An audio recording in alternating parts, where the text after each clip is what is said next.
All right, peace, peace, peace. We're gonna get right into it. This video. In this video, I want to talk about Christ consciousness. In the first video, I did baptism, consciousness by baptism. Now I want to go into the next phase of liberation, or what we call being saved or salvation. Um, in this series here is just to talk about Christ consciousness, how it pertains to all of us. We all talk about Yeshua, Isa, Jesus, Emmanuel, all of these names that come with what we call Christ, as in the historical narrative we've been given. And what I want to do here is talk about liberation. Okay, what would Christ have been teaching those who are close to him? How would he be bringing all of these different ancient teachings of different cultures of the oneness of the Most High, the oneness of the Most High? How would he have been teaching those his disciples, those who were close to him, or those who he taught to on a regular basis? I know through the story, I like to say the story, because some people think of it as an allegory, as a story. I appreciate the story of Yeshua, Isa, Emmanuel, or what they call Jesus. I appreciate the story. I appreciate the lessons. And I believe anybody can learn off the lessons of who we call Jesus, or Isa, Emmanuel, which means God is with us, or Isa, Saint Isa, as they would have called him in India. And through my studies and my journey, I've had to go deep inside myself to find, deeper understandings. We come from a certain root family understanding, but in our DNA and who we are, there is so much information to unlock. I mean, I don't want to get off subject here, but I remember when I was studying genetics and they talk about junk DNA. All of this DNA can be read, but there's a certain percentage of junk DNA that they don't know what it is. They just call it junk DNA. Now, if you go into deeper spiritual studies, some people will say that this is, just more connections to you, to ancient people. I've also seen West African DNA, what they call West African DNA. And they said this junk DNA goes back to this ghost DNA. There's an article, one of them, not going to get into it. Just if you want to Google that, put ghost DNA in West African lineage or heritage, and many articles will pop up. But through my understanding, like as you go deeper in this, you start to activate certain DNA and higher consciousness and awareness that is in you. I believe we are our ancestors' return. Some people may not believe in that type of, I would say, that phrase, ancestors, but we are our bloodline, our heritage. We would agree that, right? And our bloodline and our heritage comes from many different branches, many different spiritual systems, calling ourselves many different names.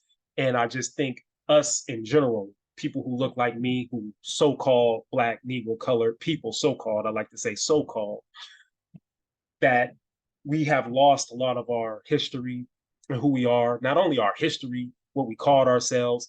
We've studied, we've been in different, many say we are the creator of most religious or all religious systems. And through my study, as I study our people, yes, that seems to be true. Everywhere you go to the root of even Christianity, there's the Coptics, in Northeast Africa. We tend to think that Christianity, or the concept of Christ or Christ consciousness, was put on us. In actuality, it may have been a different interpretation that was put on us, but we've been aware of the Christ, or KRYST, out of ancient Egypt, or Kemet, the KRYST with the K. And that's why I had put Christ consciousness with the K in parentheses in my first videos, because that concept of the KRYST, or Christ, comes out of actually ancient Egypt, or Kemet, or India, you should say, because if you go back and read a lot of information, India, Egypt, some say Egypt was the cultural center. If you go into Indian history, spirituality, they'll say that they were the center. But I realized the oneness, because that's, you know, because we can get caught up in these debates um, until our face turned blue. But what I realized is there was an ancient connection between Africa and India. You know, there's a current that goes from Africa to India. And many of our Kushite brothers, as we call Kushites, Kushites were actually, you know, early what we call Indians. And this is not to take away from, you know, India or Hindustan or Bharat, what they would call it back then, Bharat. You know, names change, but following the history of these things. So you see that all of this stuff is connected. And through my understanding of Christ, that Indian, Hindustan, Bharat connection with Africa, Akibalon, you know, Kemet, you know, all of these names, you know, that we subscribe to. And there's also other names as well. I don't want to get into Hikupta is another name for ancient Egypt, Hikupta, Kemet, or what they call Egypt. The connection between India, Hindustan, Bharat, that has always been a connection. So my understanding of Christ and Christ consciousness comes from putting all of this stuff together. And I want to go into this video and I want to talk about liberation, being saved, and salvation. So let me share my screen. And also I'm going to go into a little bit of the Kabbalah, and I'm going to link that with the Bhagavad Gita, and I'm also going to link that with the Gnostic scriptures. And also through Islam, you get Sufism. And when you get to the inner understandings of these things, they all link as one, and they're all saying the same thing. And a lot of these videos, a lot of information may be repeated. Some of it may be repeated, but I realized why Jesus used to repeat, or the story of, like, stories always had to repeat themselves. You know, people, teachers, messiahs, saviors, or whatever you want to call them, always repeated themselves many times over and over and over again, is to nail home certain truths and understandings in people. So I'm going to go into all of these aspects, and hopefully this will be a real video. I think this may be like one of the, you know, realest videos that, you know, I can make, and hopefully I do it justice. But I want to share something here.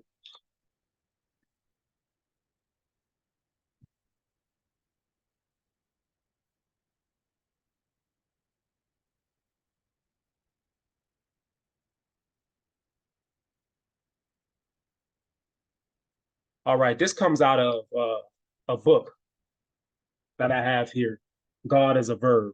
And this is from the Kabbalah. And it's the practice of mystical Judaism. Now, I shared a video about Jews of West Africa. Now, I know through my lineage that many of my ancestors may have called themselves or practiced what they would were from the different tribes of what they call, you know, Israelites, Moors, Hebrews, those things. I know they may have practiced different uh,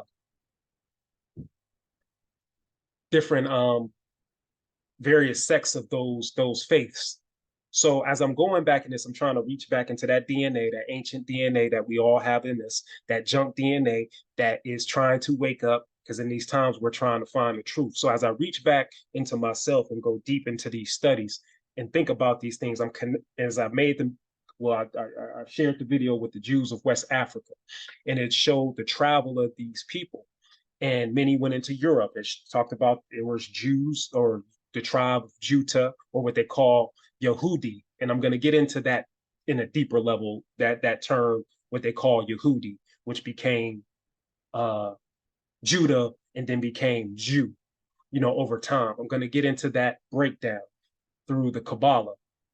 Now, as we look here, you know, I'm just going to start here. It says the first Adam and Eve is called by Kabbalists Adam HaRishon, the primordial human consciousness. This is no way resembled the human form as we know it. So it says Jewish sages, you know, speak of these in hyperbole. It had stupendous proportions, reaching from earth to heaven. It stood astride earth from one end to the other. It says it could see that the far reaches of the universe, for the light at the time was called Or Ein Sof, the limitless light, a metaphor for pure awareness. Adam Ha-Rishon did not see with his eyes, it saw with his immeasurable knowing. This teaches that as each and every mortal being is a spark from the original Adam Ha-Rishon, we all have the potential to perceive everything knowable in this universe. Now, Adam Ha-Rishon, Christ consciousness, from the Kabbalah, Christ consciousness. That is what it's talking about. We are all sparks of the divine Christ consciousness. And it talks about, a lot of people talk about the separating of the tribes of Judah, or the tribe of Yehudah, or what we call the Israelites, the Hebrews. People talk about the separating, the lost tribes being spread across the earth. That's fine, because in the physical blood heritage, yes, they were. Now, I don't believe all the stories that, you know what I'm saying, many people who think in that type of way believe. I don't believe everything that every Hebrew Israelite believes. I don't believe everything that a so-called Moorish American may believe. There's different levels to everything. There's different levels to everything. Now, my understanding is continue to live and experience, and to continue to study myself, you know, and also continue to just study the different questions that come to my spirit, researching different books, cultures, to get an updated, evolving sense of God, because that's what my God is. My God is ever evolving. It is always evolving. So when we talk about Adam Rishon, I know we talk about Adam and Eve in the Bible. And in this book, it's talking about Adam and Eve were Siamese twins. Now you gotta really understand through different lens what they're trying to say. You can get the book. It's right here. It's God is a Verb, Kabbalah, the practice of mystical Judaism. Now, like I said, they talked about the separating of the tribes, the 12 tribes, or the 10 tribes, 10 lost tribes, whatever, 12 lost tribes. Now, in the Kabbalah form, and before people start to claim things or see that these people are worshiping a certain religion and, oh, I want a piece of that, and, you know, they may convert or they may usurp a culture. Before that, there was a separation of the seed of the Most High, or what we call Christ consciousness. There was a separating of the seed. So that's what this is talking about here. As we get into the deeper stuff that really, I think, matters at the core, is the deeper understandings of how we were separated. So the lost tribes have been separated, or that lost seed. We are all sparks of the Most High, or what we would call Adam Ha-Rishon, or the Christ consciousness. We are all sparks from that have been separated, not only through lineage and heritage, but also in a consciousness. And they're talking about this uniting of the people in Judaism. We are in that time now, that uniting of the different tribes, or Yehudi, where we talk about the uniting. All right. So I don't want to go too far left, but I just wanted to start with that here. It says in Judaism, it talks about Adam and Eve were born simultaneously, side by side, or back to back, attached like Siamese twins. As it says twice in Genesis, male and female, it created them. To separate them, a biblical language, it says that God took one of Adam's sides. In the Zohar language, it says God sawed Eve off from him. So as you see, certain language, and this is what I want to say is like language, man. We've all been removed from our language, and we're still trying to grasp this English language. And we still haven't even conceptualized or even went into the original languages to really, where did this stuff come from? What did it say then? Because in ancient languages, certain words in English can't even, like, there's no words in ancient languages to actually describe some of the English translations. So there again, we're already working at a deficit, you know, when it comes to this stuff of trying to understand who we are. But little do we know, there are people trying to make shortcuts and paths for people to get past this language barrier, this evil barrier, this distortion barrier, this controlling fear barrier. There are ways that, I think what we call the Most High, the source, is trying to work. And I think at this time it's just about, like, it's gotten to the point where so many people are just trying to benefit for themselves off of, what they teach people in this abundance teaching, which is good, but so many people are trying to, I think, so many people are trying to get away from the real spiritual understanding of who we are at the basis of things.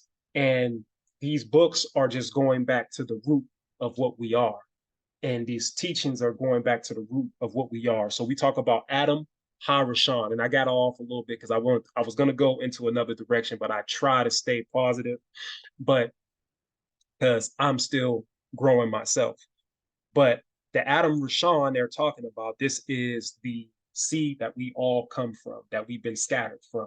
So we talk about the lost tribes, and it's crazy, because people talk about the zodiac and they talk about, astrology is evil. And, me, I've come to find out, through research and reading, that astrology is like, in cosmology, is like the basis of all religions. Now, what people do with that, it may twist it, may be evil, but at the well, if you go into it, just studying the heavens and the stars and mapping out things and understanding how, this aligns with this to get a better spiritual understanding, there's nothing wrong with that. Now, if we let's look at the 12 tribes the 12, let's look at the Last Supper, that picture. And we look at that picture. Here, I'm going to stop the share here and just go with the flow. All right, let me share a picture of it so that you get a better understanding. So as we talk about the zodiac, and we talk about, is it evil or is it bad? Since we've been so far removed from the truth, we just take things at face value. We don't know when these things started to be looked at as evil, bad, who did it, and what. We just take, oh, it's bad. You're not supposed to be doing it. I hear people say that all the time. Now, it ain't that astrology is bad. Now, what you do with it, now, if you try to use it to, do something evil to an unsuspecting person and use all of these manipulative forces and energies and powers to do things to other people, unsuspecting people, and, to control people, yeah, we're getting into something that is inside of you, you know what I'm saying, that you are trying to do. It has nothing to actually do with learning about the heavens and about how things work in the universe and how they're all connected. That has nothing. But as you look at this picture, I have the picture of the Last Supper. Some people say, in a metaphysical realm, that Jesus is number 13, basically is number 13. This is a metaphysical understanding of this photo, or what we call the zodiac. Now, learning about the heavens, like I said, and all of that is good. Now, once you start thinking, I'm a Scorpio, I'm just this, I'm just that, and you base everything off of that, and there's no other outside thought, and this becomes your life, and that's all it is, and everything lines up to that, then what I've understood is you're missing the point. Yes, I am a Scorpio, but we are all of these things. We're all of the zodiac signs. Now, in a higher understanding, what this basically means, okay, we count from left to right, 1, 2, 3, 4, 5, 6, 7. He's the 7th in the middle, right? He's the 7th, or he would be the 13th. So you got 1, 2, 3, 4, 5, 6, 7. If you count from left to right, he is the 7th person. But then if we go 8, 9, 10, 11, 12, 13. Now, in this picture, out of the 12 disciples, right?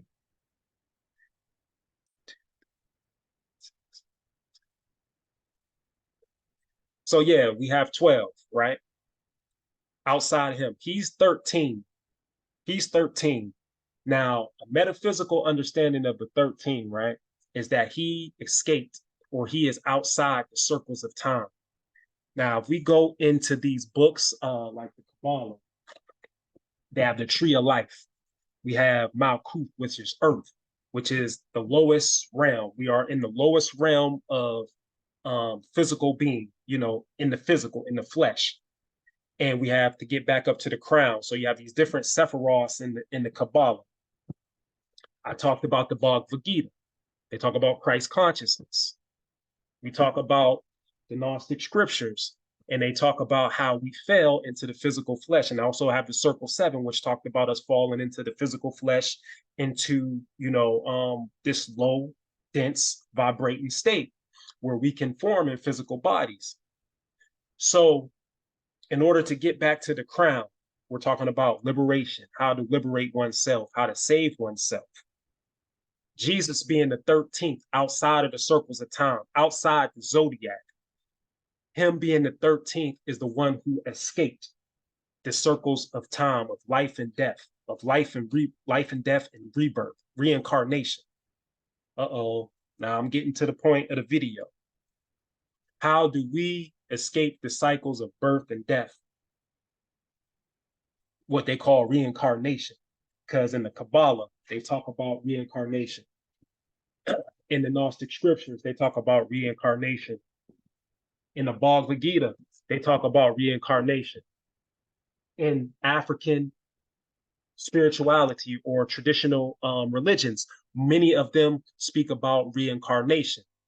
So how do we do it? Like, you know what I'm saying? Okay, how do we do it? Is it following a certain religion, customs, practices, rituals? You know, all of these things. We have all of these questions. How do we do it? Once we find out, okay, if we got to try to stop coming back in this cycle of life and death and coming back and reincarnating into another body. Some people may not believe that, and that is fine. I'm not trying to convince somebody that this is the end all be all. If it hasn't been resonated or shown to you, if it's been shown to you in a different way, or if you believe another way, I am fine with that. But I am teaching a lesson here on, how do we escape the circles of time? What is the real definition of liberation, of being saved, of being what's that other one? Salvation. What is the real route? What are they really talking about? And then through Christ consciousness, through us being all sparks of the Christ consciousness, or in the Kabbalah, what they call Adam HaRishon, we're all sparks of that. How do we become the 13th? How do we get out of zodiac? So the zodiac is not bad. It's just that you can't confine yourself to this zodiac sign. I am a Scorpio. I am just this. I am this, that. Yes, you may be, and you can use these tools of the zodiacs for good purposes. A lot of our ancient forefathers used this in a good way, a scientific way, to form a society, to look at individuals in their own individual path and chart when they came into the world at a certain time. The stars are aligned, or the planets are aligned in a certain place every time we come into the world. So the birthday is important. People say you shouldn't celebrate your birthday. That's fine. You can believe that if you want to, I'm not here to argue with you, but for those people who want to understand a different perspective and go, out of this belief stage of what you've been told or what you may think, take this into perspective. Him being number 7 from left to right, that's very symbolic. That means he has mastered the 7 chakras, or the 7 chakras, and he is that at the crown. We talk about at the crown. So I told you that in the Kabbalah we have the Sephiroth. You have here Malkuth at the bottom, which is earth, and we have the crown. And you look at his crown. Why do they have his crown glowing, or that sun, or whatever that disc is in the back of his head? They're talking about the crown. So I'm giving you you know what I'm saying, deep depth lessons of symbology. He is the 7th in the middle, but he is 13. That's no coincidence. talking about the seven chakras, mastering the body, the mind, in the spiritual state. And 13, him being the 13th out of the 12, represent the 12 around him, represent the zodiac. Now, take that into the lost tribes, the 12 lost tribes or the 10 lost tribes, same concept. We've been scattered. Now, in this book here, it talks about Yehudah. And I'm gonna share screen so you can see it.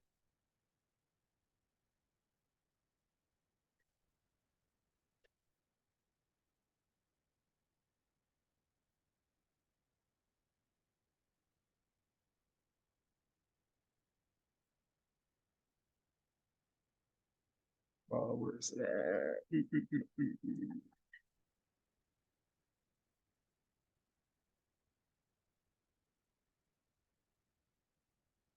All right.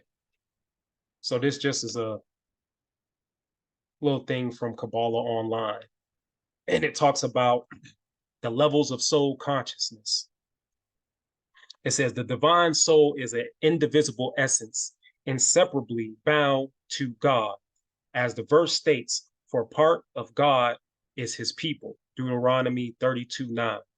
And as Rabbi Shimon Bar Yochai states himself, my soul is one with him. So we're talking about soul and the five or the levels of soul consciousness. They're so-called five that they talk about in Kabbalah.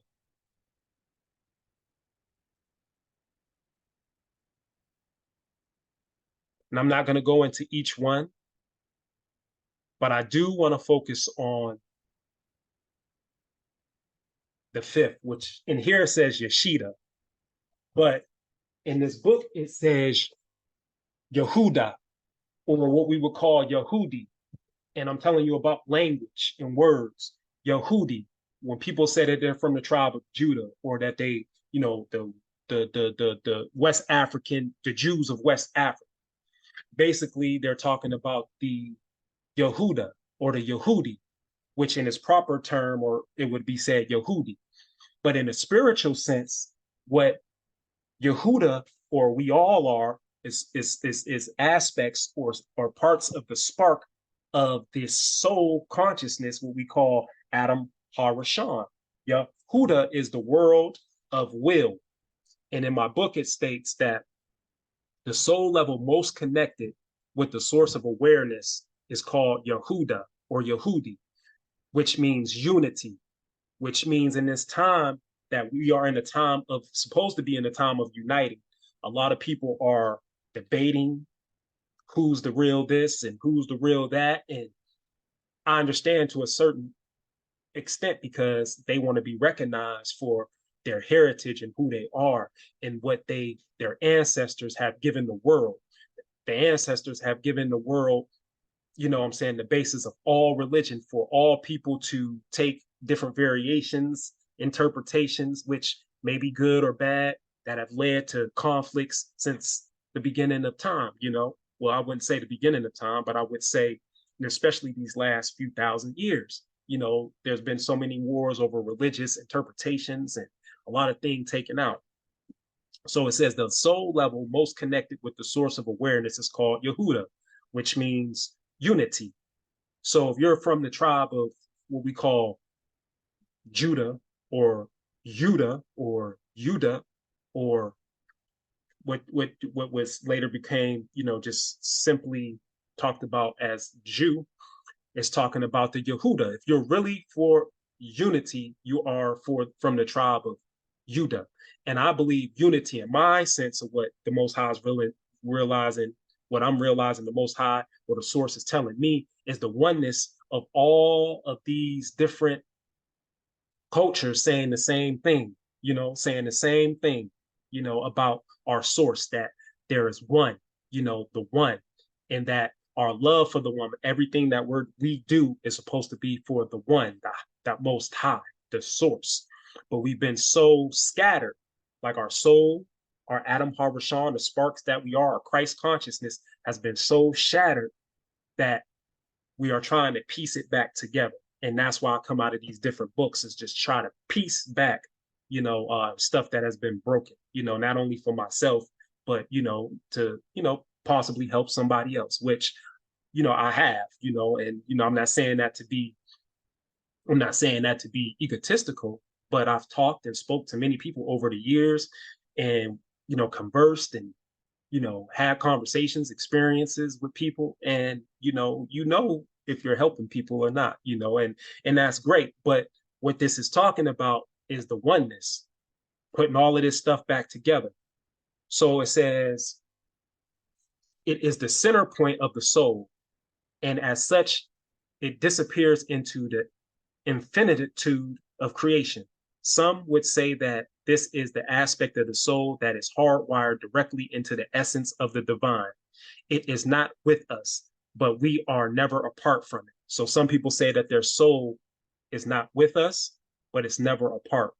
So that's why some people say our soul is not actually in us. It's kind of like watching over us, or it is never separate from us. So I thought that was very, very interesting, because many different cultures say that, it says that a little bit it says that in the Bhagavad Gita and some of the Eastern teachings. And it says, this is where duality dissolves. So if you're of the tribe of Yehudah or Yehudi, this is where the duality, the difference, hot, cold, this is where all of that dissolves. All of that dissolves in this state, in this world of what we call Yehudi in a spiritual sense. Now we can talk about the bloodlines and, who's this and, who appeared with the faith first, who brought these teachings first to the world. We can argue about that day and night. I know, me personally, that is always going to be highly contested in this space, in this world we live in. I know what skin I'm in, and I know what has been done to, melanated people, so-called Black people, colored, Negro, all of these labels that have been put on us. I know what that has done to us, and I know how all of the great things that we have done, our ancestors have done, all the things that we will do and are doing, sometimes gets not highlighted. I understand that. I understand the psychology that has been put into people, through the past couple thousands of years. It's great. The psychology that, these people are second-class citizens, that they just slaves, and what has been done to justify what has been done to our people. I have never forgot that. I won't forget it, but I'm not stuck there. So it talks about, this is where duality dissolves. It is far too subtle for human consciousness. Yehudi or Yehudah is our ultimate link with God in. With God in. It's talking about God being a verb. So doing, being that. It says, this is the divine link, our ultimate link with God, the part of us that can never be separated from the divine. When all else fails, the awareness of Yehudah endowment may be sufficient to carry us through our more difficult times, for it is the aspect of each person eternally connected with perfection. So we are in the state of perfecting, ourselves and our soul. So that is the Yehudah or the Yehudi, which some may became Judah or Judah, which became, what we call, in later terms, the Jewish faiths and stuff. There are language barriers that, we are trying to get over, unfortunately, that keeps us blocked from deeper understandings. There are teachings of different sects that keeps us divided from seeing the real fullness of the truth, because, and I understand, people who look like me have been removed from, these people. And I understand the plight, but I'm not stuck in there, because I continue to study, I continue to evolve. And you realize on the soul, when we talk about being saved, when we talk about liberation and salvation, you can't get stuck. Even though you see everything that's going on, you can't get stuck spiritually, because that anger, that resentment, that hate you carry with you. And that is part of you coming back into this wheel, this cycle of reincarnation, birth and death, from what I've understand, coming to understand. It may not be what you understand, but that is part of what Christ consciousness is talking about. That's what I know that Christ would have been talking to his people who he was teaching and had a chance to touch on a daily basis. Those people who kept sitting back to learn at his feet. He was trying to impress these teachings or this understanding to the people, or what any Messiah or anybody with a higher divine consciousness would have been coming to say, is that you have to get, oh, I know the world is evil. I know it's corrupt. I know things have been twisted. He said you shouldn't change this book one dot, one tittle. Don't change a dot or a tittle in the book. But or the teaching, was it changed? Yes. So with that being said, you still have to have tools or information to how do we escape the circles of, birth and death. All right, I'm going to get out of here, and then I'm going to share something else here. All right, which one do I want to go in next here?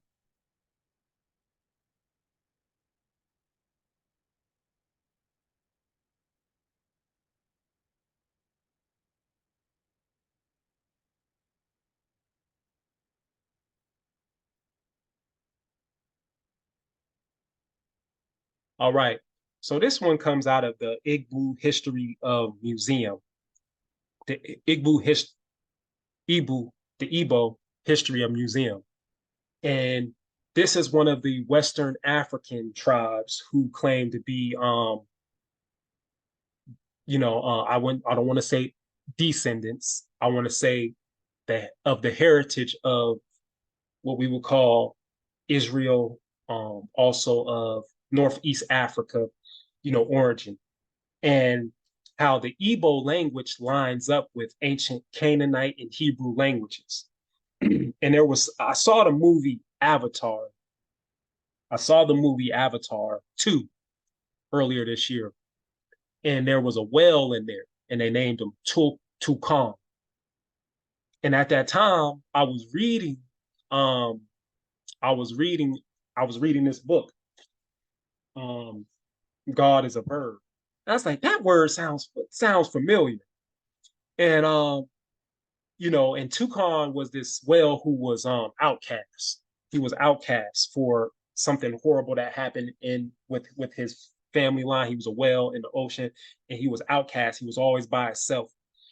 While the other whales, they were together. They moved in unison. Um, and this whale, one of I forget the guy's name on the avatars, but one of the sons found a liking to this whale. It's called the way of the water. So they were moving through the water, and he gained a relationship with this whale, the outcast, and his name was Tucson. And I'm sitting there thinking like, okay, let me see where this is going. And we're talking about unity, the uniting of the tribes, right? And in that movie, what were they doing? There were these avatar tribes who were together, but they were kind of like ice. They weren't connected. And on this story, it says, if you look here, it says the Hebrew word takan. And look, they spelled the whale Tulkan, even though they changed just one word to it, language. We're talking about language, we're talking about words. His name was Tulkan, Tulkin, but we talk about Tucson. And the Hebrew word Tucson is the Kabbalah word for the sacred uniting together the divided soul of Adam. So when I talked about us being the divided soul of Adam Parashan, or the divided soul of Christ consciousness, like, look what's going on around it. This is what's really we should be focusing. Well, I ain't gonna say what we should be focusing on. This is where I focus on, is these deeper truths of the uniting of the divided soul.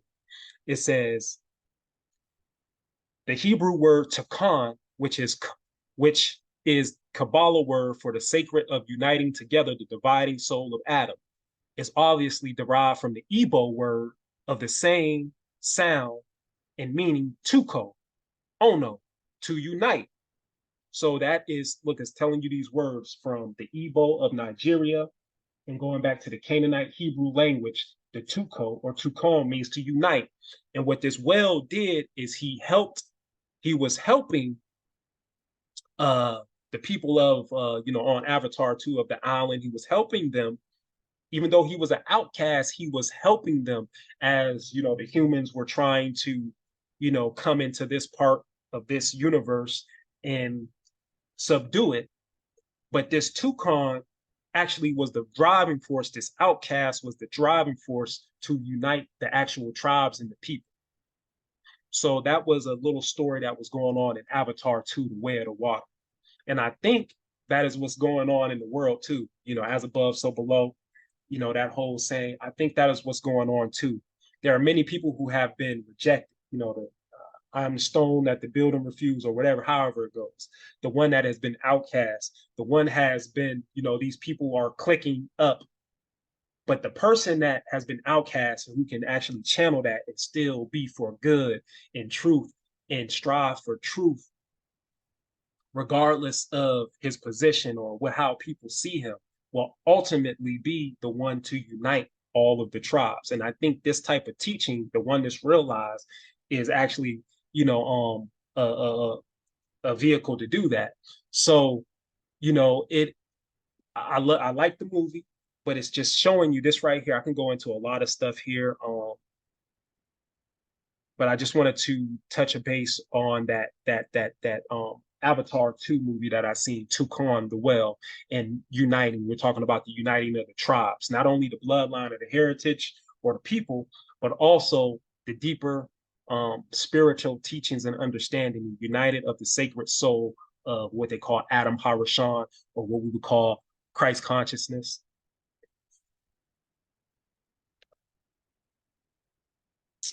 All right. Yeah, I don't want to go too much longer. I know attention spans are kind of short, so I'm trying to get to the point, but hopefully I'm making it. All right. So here we go. And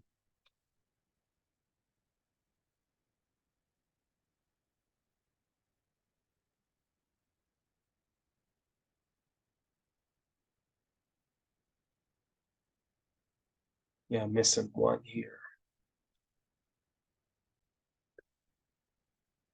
All right. So I'm going to go into this one here just because this is KRYST consciousness. We're talking about liberation, being saved, or salvation. Now it says the argument of reincarnation in early Christianity. At one point, through my understanding, through my research, is that many early, what we would call Christian groups who focused on Christ or Christ, they believed, or they had text, or they had knowledge of information prior about reincarnation. So if you go back in ancient Kemet, or what we call Egypt Kemet, or Hakupta, they would talk about reincarnation.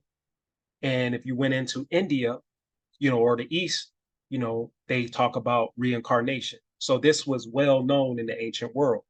So it was the argument over reincarnation in early Christianity. It says it is believed that in 553 AD, during the Second Council of Constantinople, the idea of reincarnation was found to have no place in the Christian church. Although reincarnation was not officially rejected at this council, those in early church fathers who were accused of teaching the idea of reincarnation had their works banned. So as we see here, how if you went against certain things, how you were banned and how stuff happened. And at these councils, we're talking about, and I think what a lot of, like, when you're not privy, or if you don't, not really interested in these things, and if you don't study, a lot of people, what I've seen is a lot of so-called Black people have been turned off by the whole Christ concept, because they think of it as this created reconstruction, or this reconstruction of what Christ was, in the Jesus story, and you know that we've been taught to. So as they start to wake up to more truths and understanding, they kind of reject and throw the baby out with the bathwater, per se. You know, that's an old saying. So they throw out the whole thing. They don't want nothing to do with the Bible. They don't want nothing to do with the Christian word or term. You know, and what I found out is that throughout history, you know, as I study my bloodline, our greatness, a lot of things we threw away that other people picked up because we threw away, whether we were forced to throw it away or tricked to throw it away by whatever means. You know, a lot of stuff just got tricked out of it and threw it away, or you were forced out of it, whatever it may be. And then through the language barrier, let's say if you believe we came over here, all came over here on a slave ship. Some people believe that. That's fine. You know, I knew that I have other information, but I'm not going to get into that. Let's say you came over here, all your ancestors came over here on a slave ship. They took your tongue, your language, you know, said you couldn't read. You learned English, but you really didn't know how to read. You were introduced to a certain type of words. And, you know, now you're working at a deficit, you're working at a deficit. So what does that mean? You know, what does that really mean if you remove from that? So I can understand how they feel like Christ was put on them, or the Bible, these books in the Bible were put on them, when in actuality, you know, our people have always had concepts or understanding of the Christ or KRYST, always had understanding of the different books that may have been available in different languages, you know, that may have been interpreted much different. So I can understand that. And through these councils, what it's saying is, you know, over these, there was many councils. A lot of people focus on the Council of Nicaea. And but there was many councils that, you know, created this understanding of what most people think Christ is, or the story that Christ, people think that interpretation that we get nowadays in the mainstream is through this argument over reincarnation in the early, you know, in early Christianity. But many early Christian groups believed in, you know, reincarnation. So I just wanted to touch upon that. It says, although the idea of reincarnation was rejected by the Christian church as a doctrine because it was believed to contradict the doctrine of the corporal resurrection and undermine the need for Christ's redemptive sacrifices, it was a belief held by many early Christian theologians such as Valentinus, which we talk about here. Valentinus, there's books about Valentinus in the Gnostic scriptures, and Basilides of Alexandria. However, many Christian theologians in the first several centuries of Christianity, such as Saint Justin Martyr, did not believe in or teach about reincarnation. There was also those early church fathers like Origen of Alexandria who were conflicted by the idea, and thus this internal conflict has been observed through their writings. To better understand how some of the early church fathers could teach reincarnation and consider themselves Christian, it is imperative to understand where their belief in reincarnation came from. So it just goes into some of the early beliefs of Christians, and it goes in here. It talks about Plato is well known for his writings in science and philosophy. Plato also saw himself as a spiritual man and had many ideas on religion and theology. Plato, and this, you talk about Greeks study from Kemetans. They got a lot of their information from Egypt and or Kemet, or what we would call Hakupta. So these are ancient teachings of Alkebalon, or what we would call Africa. These are ancient teachings of Africa. Now, Plato he was influenced by the ancient African teachings. It says Plato himself was a spiritual man and had many ideas on religion and theology.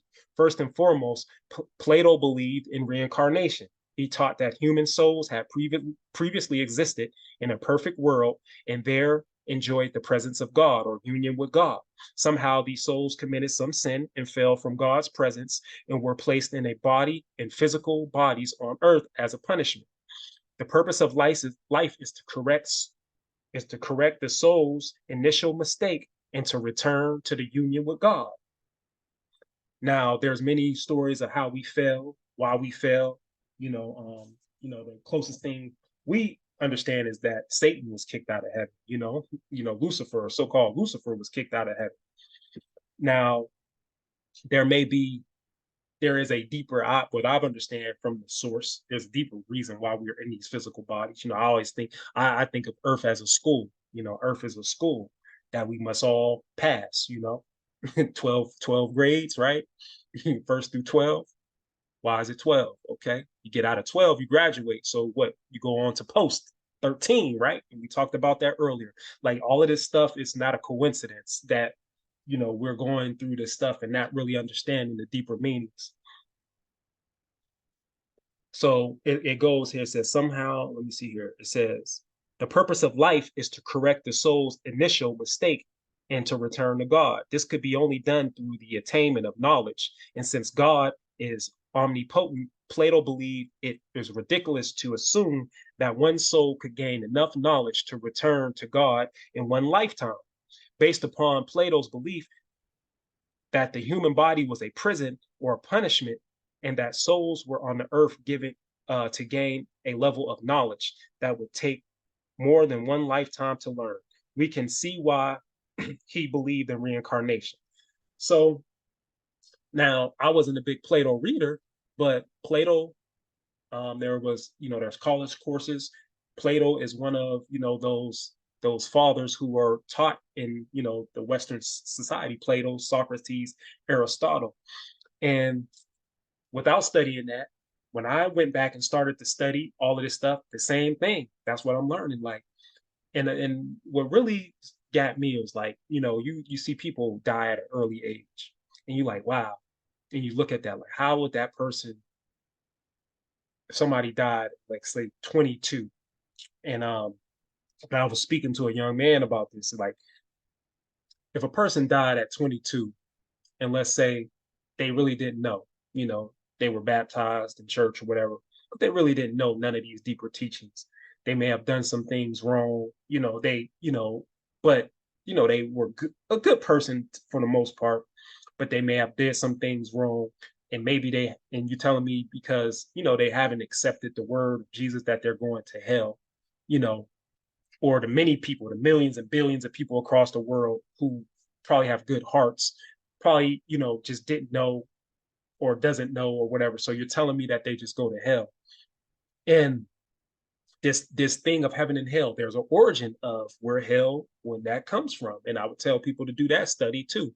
The origins of hell. I have a book over here. I don't want to go dig it out now, but the origins of hell. When did that come into play? And why did that come into play?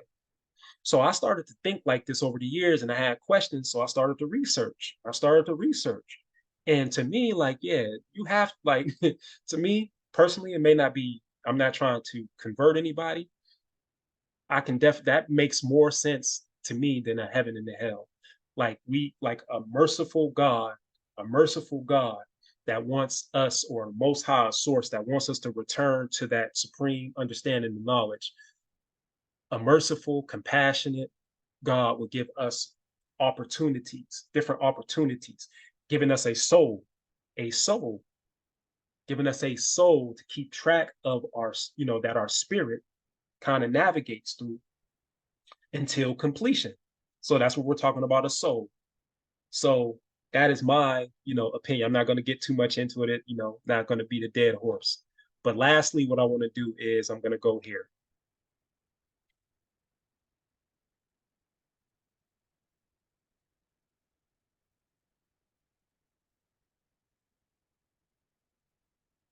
All right, lastly, I'm going to go here. Hopefully this is not too long.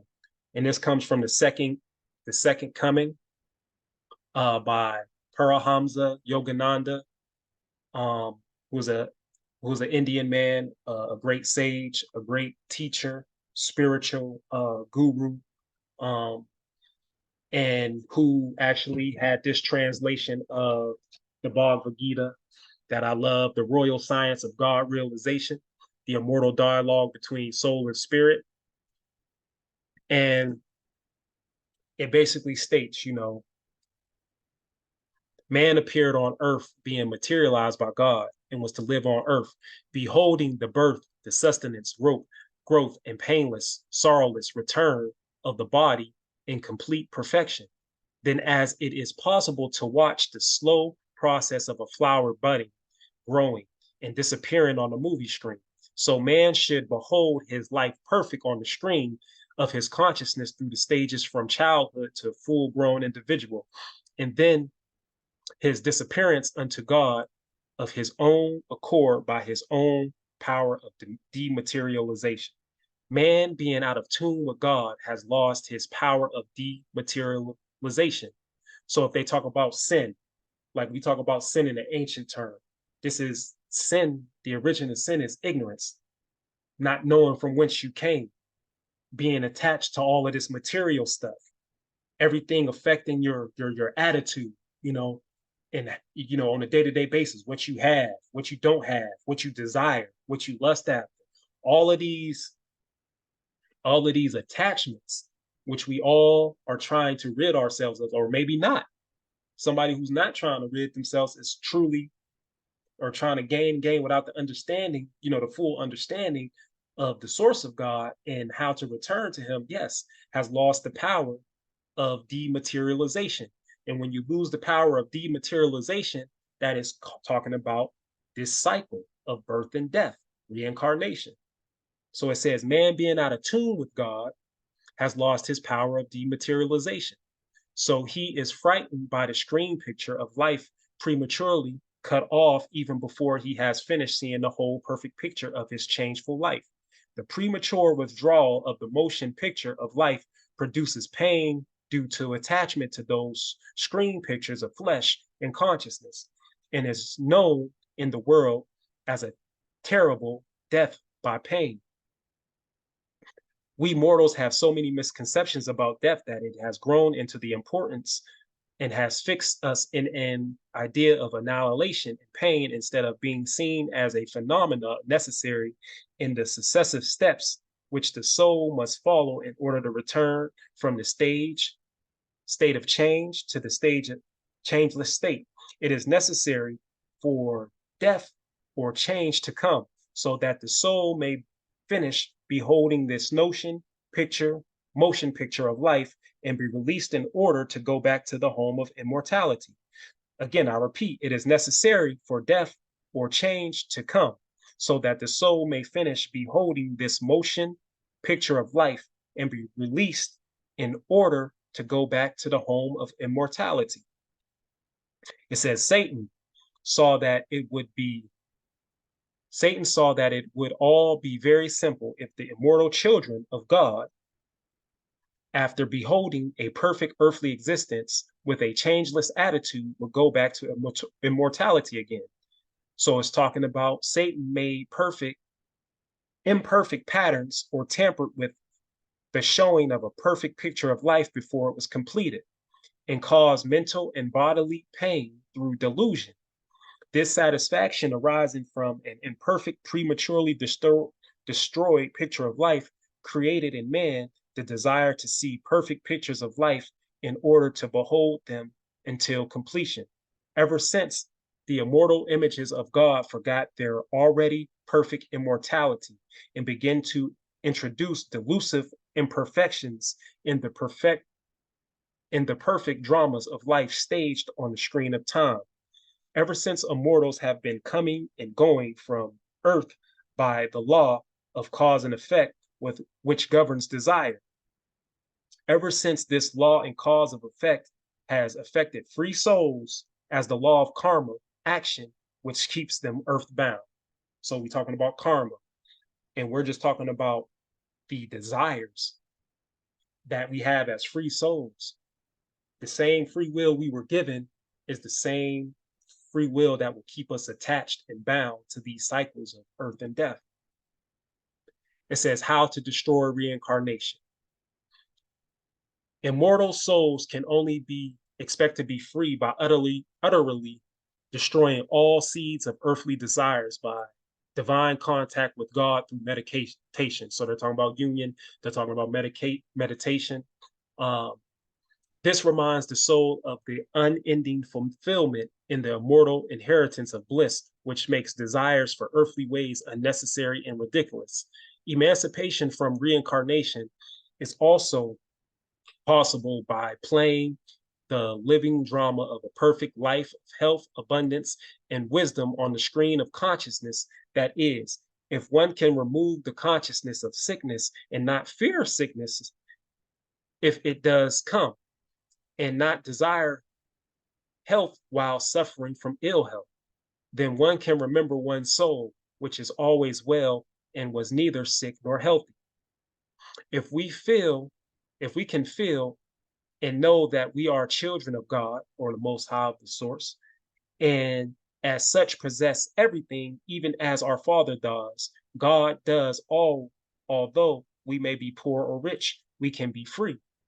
If we can feel that that we have divine knowledge because we are made in the image of God, although humanly speaking, we know little, then we can be free from reincarnation. I'm gonna read that again. It says, if we can feel that we have divine knowledge because we are made in the image of God, although humanly speaking, we know little, then we can be free from reincarnation. All right, so I'm gonna just go into that. How to destroy reincarnation. I can't get into all of that. The best book on that I've read that talks about the bodily, physical, mental states of, you know, our habits of this life, genetics, and also past previous lives, and to bring awareness of how to start thinking and meditating and going past the attachments is the Bhagavad Gita by Parahamsa Yogananda, The Immortal Dialogue Between Soul and Spirit, a new translation and commentary. God Talks with Arjuna. If you want to start there, that would be a great piece, to talk about. Goes into a lot of information. I found that, India, yes, a lot of their religions have been corrupted as well, as all religions have been corrupted, watered down, made dogmatic, have caste systems in them, all of these things. I realize that, but there are still remnants of the truth. And a lot of the text that I find, as I go further east in India, they have a lot of relevant information that can help people how to destroy reincarnation, how to, not be attached to things, how to not be attached to things, that we receive, from attention to awards to money.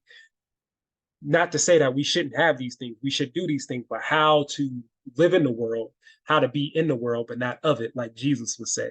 I think that is a great book that people should get.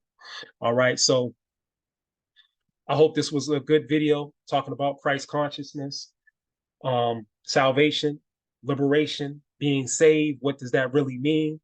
Going into these different concepts of the soul, um, talking about Adam Harashan, Adam in the physical state, the first human, but Adam Harashan, we're all sparks of the divine Christ consciousness of, what God said we are, made in his image. So that Adam Harashan coming out of Judaism, the Judaism aspect of the Kabbalah, which we are all pieces of that eternal spark. And we're talking about this time because the oneness realized, bringing all of this together, is just how we are in the time of uniting. I don't care how much division you see online in the world. Just focus, like when you can get into these truths and focus on these truths that have been that are happening right in front of us. I mean, it's priceless. And just know that we are in the time of uniting. I don't care how much hate you receive. I don't care how they try to make it look in the news and the media. The sky is falling, this, that, and the third. Just the fact that I can sit here and go through these books here in 2023 and have this expression from a person who, in my life would never get in front of a screen, who I thought would never get in front of a screen to actually read and say these things, that's amazing in itself. So we are in the time of uniting. the scattered seed of the Most High. We are becoming one again, and to all my people out here, don't take this. I mean, if you of a certain group, movement, religion, don't take this the wrong way. Because I understand that my bloodline have participated in many of these faiths, whether you call them Christian, Islam, Buddhist, uh, Muslim, uh, Hebrew lineage, Hebrew faiths, all my bloodline of who I know I am, that DNA and that junk DNA in me, it's still here. So I don't want you to take this one way, because I feel like I'm all of those things, but just with an updated understanding, an evolving understanding. So hopefully you find these words in peace, and hopefully this was helpful.